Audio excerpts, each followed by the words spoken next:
Bismillahirrahmanirrahim. Assalamualaikum warahmatullahi taala wabarakatuh. Alhamdulillahirabbil alamin.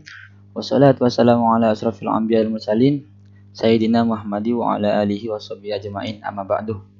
Perkenalkan, nama saya Muhammad Fikri Haikalus Awan dari Prodi Ekonomi Syariah, mahasiswa aktif Fakultas Agama Islam Universitas Nurul Jadid. Baik, pada kesempatan kali ini saya akan memaparkan penjelasan manajemen dan risiko untuk memenuhi tugas dari Pak Temi.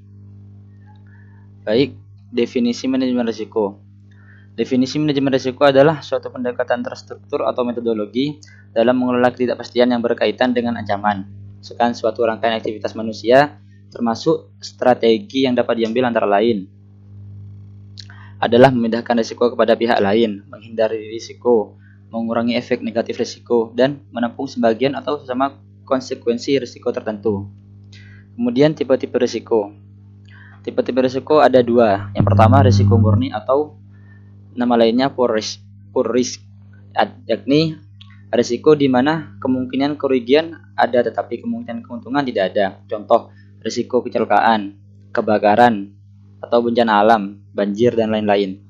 Yang kedua, risiko spekulatif atau speculative risk adalah risiko di mana kita mengharapkan terjadinya keuntungan tetapi seringkali juga tidak dapat menghindari kerugian. Potensi keuntungan dan kerugian terdapat dalam risiko ini. Contoh, dalam usaha bisnis kita mengharapkan keuntungan tetapi kadangkala mengalami kerugian. Contoh lain dalam jual beli saham. Kemudian sasaran manajemen syariah. Sasaran manajemen syariah adalah untuk mengurangi risiko yang berbeda-beda yang berkaitan dengan bidang yang telah dipilih pada tingkat yang dapat diterima oleh masyarakat. Hal ini dapat berupa berbagai jenis ancaman yang disebut dan yang disebabkan oleh lingkungan, teknologi, manusia, organisasi, dan politik.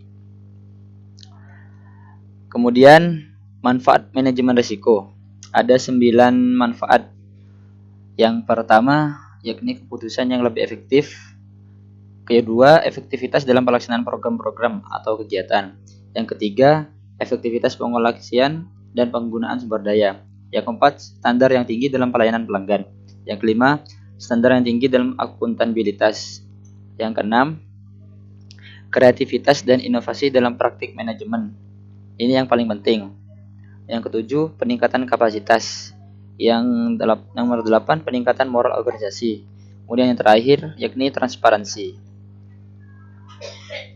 Kemudian proses manajemen syariah. Seperti yang kita lihat pada gambar di samping, ini adalah proses manajemen syariah yang dijelaskan pada materi kali ini. Enterprise Risk Management atau ERM adalah suatu proses yang dipengaruhi oleh Board of Director dan personel lain dari suatu organisasi, diterapkan dalam setting strategi dan mencangkup organisasi secara keseluruhan.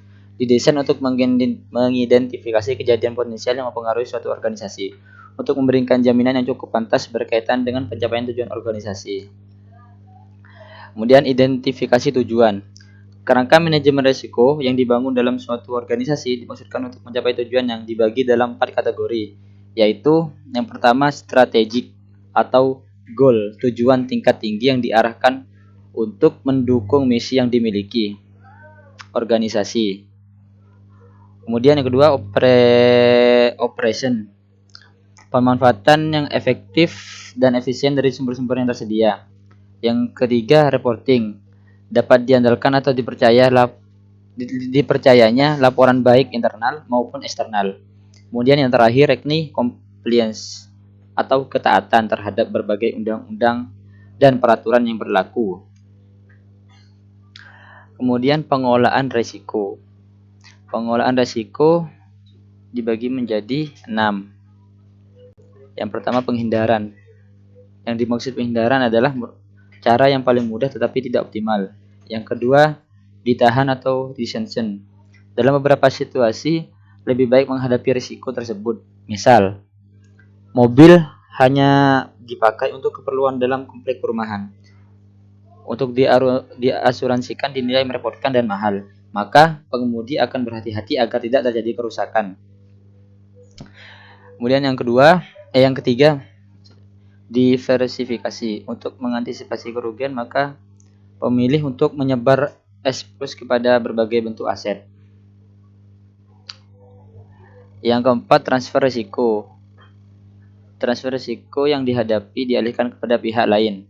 Yang kelima, pengendalian risiko, yakni usaha untuk mencegah dan menurunkan probabilitas terjadinya risiko kerugian. Misal, memasang alarm asap di bangunan kita untuk mengingatkan kita ketika ada bencana alam, seperti kebakaran.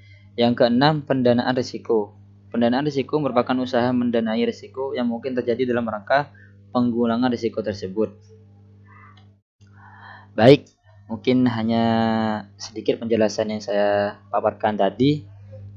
Untuk saya tutup penjelasan dari saya, kurang lebihnya mohon maaf. Wassalamualaikum warahmatullahi wabarakatuh.